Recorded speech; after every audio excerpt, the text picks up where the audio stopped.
This is 3.1, Introduction to Polynomials. And previously, we talked about things that looked like this. F of x equals ax plus b. And this was, if you remember, chapter 1. And these were linear equations. And there's another way we can classify this. We would say this is degree 1. Degree 1. And the degree relates to the exponent on your x term, the largest exponent. So this is a degree 1 function. And then in chapter 2, we introduced you to things like this, ax squared plus bx plus c.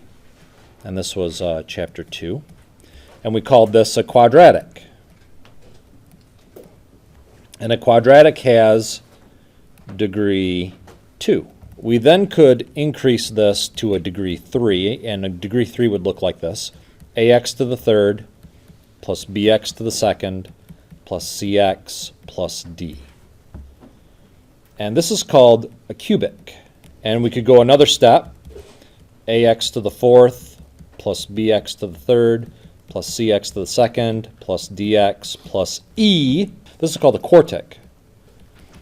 Or a quad, or you get the idea, right? It's a fourth degree, so this is degree 4. And so everything that we're going to be dealing with, degree 4, and maybe we should draw a line here. Everything greater or equal to degree 3 is called a polynomial. When we were doing things in chapter 2, when we had degree 2 things, we would have things that looked like f of x equals x squared plus 3x plus 2. And we would ask you to find out things about this function, graphical things, like where are the x-intercepts and where is the y-intercept, and we'd ask you to graph it, right? So part of that graphing was you would factor this. You would set it equal to 0, and then you would factor. And you'd say x plus 2 and x plus 1. So that was unfoiling the quadratic. And then you'd say x equals negative 2 and x equals negative 1. And you knew that these were your x-intercepts. So if you were to sketch the graph, you would have an x-intercept at negative 1 and another x-intercept at negative 2, which was great. And then what you would do is you would find out your y-intercept. So you would plug in f of 0, and if you did that, you would say 0 plus 2 times 0 plus 1, which is 2. You could also get that info by looking at the letter C. So we know you have a y-intercept at 2, an x-intercept at negative 1, and another x-intercept at negative 2. And from here, you could kind of sketch the parabola. You would know that it would look something like this. Okay, remember this? Okay. We want to do the exact same process that I did here, that you did in chapter 2. We want to do the exact same process, but with degree 3 polynomials, and degree 4 polynomials, and degree 5 polynomials. So let's show you what that'll look like. Okay, so we'll start out with a function that looks like this. F of x equals x to the third plus 2x squared plus 4x minus 5. And what we want to find are basically two things. We want to find out the x-intercepts and then the y-intercepts. And then from that, an additional third thing would be graph. So let's factor this. Here's a cubic equation, ax to the third plus bx squared plus cx plus d. Now we have an a, b, c, and d. This is maybe what the graph is going to look like, and all we need is a nice equation for us to plug in a, b, c, and d. So all you have to do is memorize this formula, plug in a, b, c, and d. You have calculators, right? You just plug this into your calculator. It's easy to do. So here's the standard form of a quartic function. Ax to the fourth plus bx to the third plus cx squared plus dx plus e. Quartic polynomial. I wonder if there's a quadratic formula, if you will, for a quartic, right? A formula that we could just plug in A, B, C, D, and E, and boop, I would pop the x-intercepts. Here it is right here. This is it. So hold on, I'll just zoom in on this for you. You guys are taking notes, right? So this is R1, R2, R3, R4. So R1 is your first root, R2 is your second root, R3 is your third root, R4 is your fourth root. Or your first x-intercept, your second x-intercept, your third, and your fourth x-intercept. Here's the rest. So all you have to do, this is easy. You just take A, B, C, D, and E, you plug them into this formula,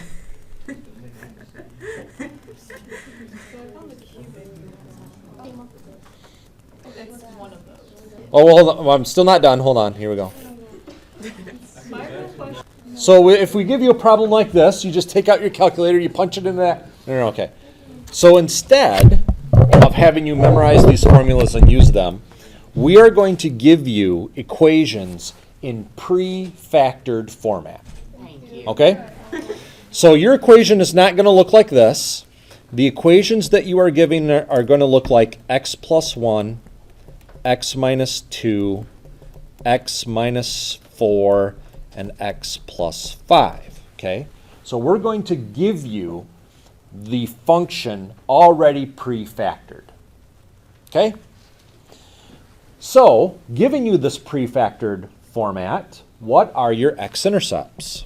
-1, 2, 4, and -5. Great. This tells me you understand the relationship between the function and its x-intercepts. Bravo. Okay. So if we were to sketch this, and again, we're always trying to think graphically. You would put in a tick at -1, so there's one x-intercept. You'd put another tick at 2, so there's another x-intercept. One at 4, so there's another x-intercept. Let me draw the y-axis in there. And one at -5, -1, -2, -3, -4, -5. Okay, so here are your x-intercepts. And we have a couple options at this stage of the game. We could have a graph that maybe looks like this. Right? It's got to go through these x-intercepts. Or we could have a graph that maybe looks like this. Zip, zip, zip, zip. Right? It's one of these two. So which one is it? And one way that we could find out would be to find the y-intercept. If your y-intercept happens to be a positive number up in here, then you know it's got to be the bright green graph. If your y-intercept is a negative number, then you know it's the dark green graph. Make sense? So let's figure out what our y-intercept is. So 0 plus 1 times 0 minus 2 times 0 minus 4 times 0 plus 5. So that's going to be 1 times -2 times -4 times 5. 40. And really, the numerical value is not that important. What we're really looking for is the sign. Is it positive or is it negative? That's what we're looking for. We're probably not going to be able to graph 40. So on our graph here, we'd go 1, 2, 3, 4, 40. So there's 40. And this is where it goes through the y-axis. But again, it's not the numerical value. It's just, is it positive or is it negative? That helps us orient the graph. So now we know that our graph, starting at 40, goes down through 2. There's the first n x-intercept. Curves back up and goes through 4. And then going to the left, we know that it goes down through -1, curves back up, and goes through -5. Now, at these endpoints, is there any chance that the graph turns around and comes back down this way? No. Why not? There's no more x-intercepts. That's exactly right. There's no more x-intercepts.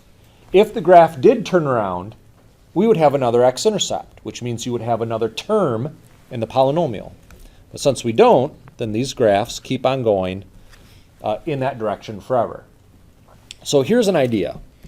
What if I said, as x goes to infinity, so as your x value gets bigger and bigger and bigger and bigger, what does y approach? Yeah, it approaches infinity as well. Here's infinity on the x-axis. Here's infinity on the y-axis. So as x gets bigger and bigger and bigger, your y values get bigger and bigger and bigger, out to infinity, okay? What about the other way? What about as x approaches negative infinity? So now what you're doing is saying, as the graph goes towards negative infinity, as we move to the left on the graph, what value does y approach? Positive infinity. Not negative infinity, but positive infinity. So this also will be y approaches positive infinity. So here's an example from the homework. So we've given you a function. It's already in pre-factored format. If you wanted to, you could factor this one because it's actually not too bad. This is x squared plus 1x minus 30.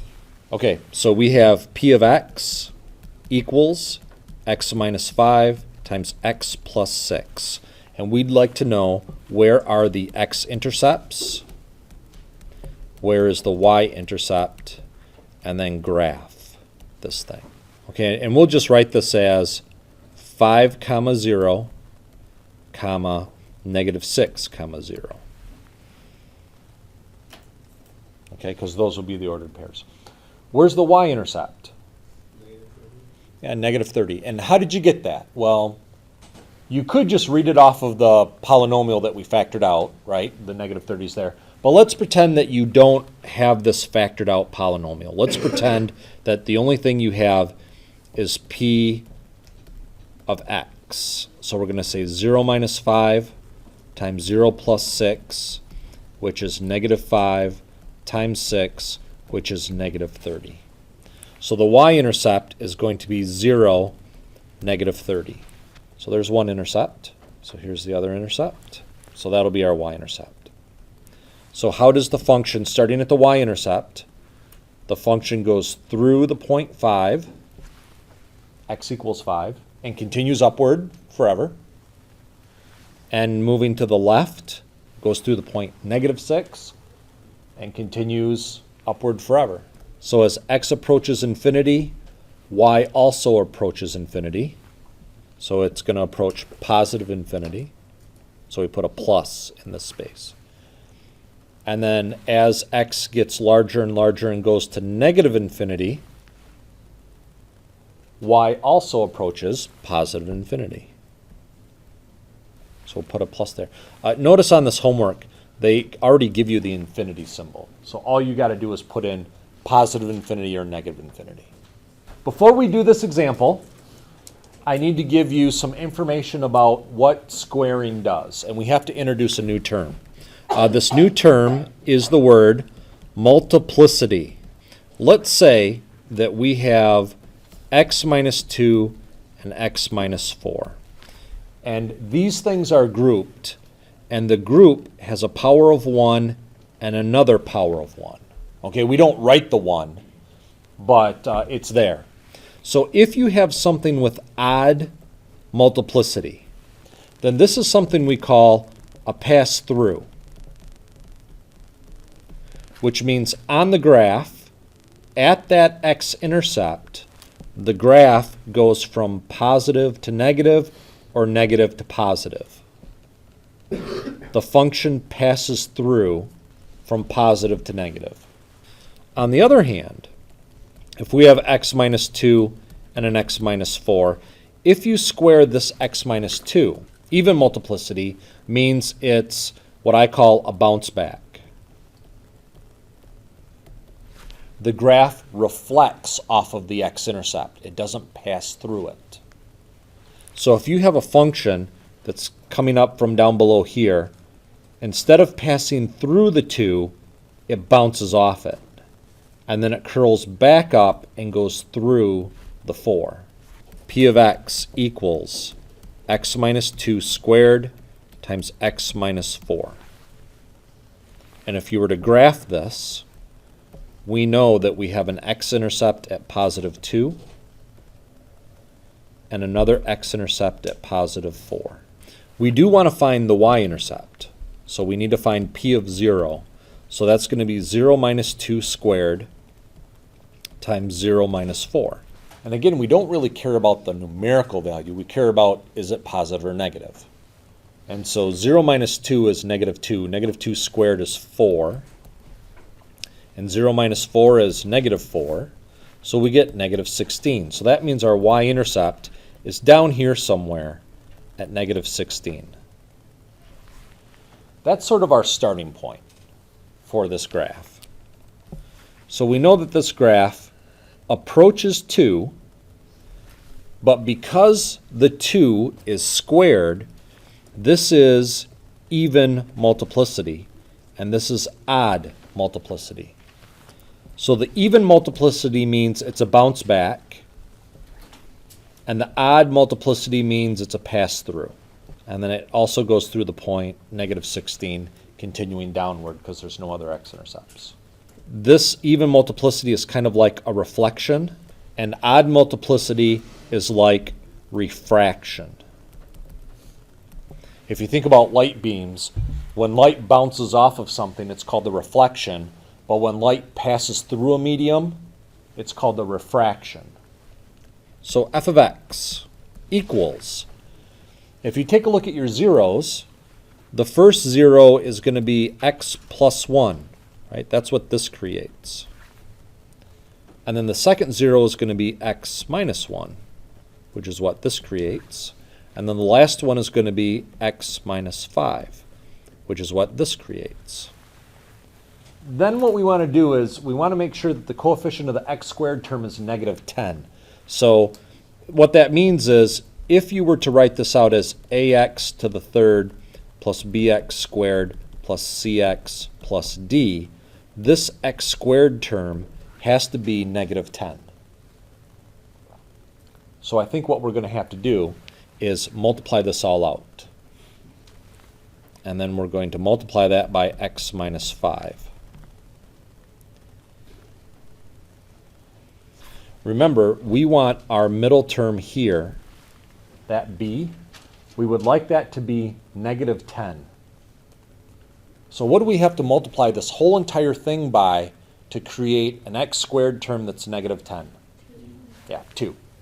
So actually, we need a 2 sitting out in front here, which means we need a 2 out in front of this chain of zeros we've put together.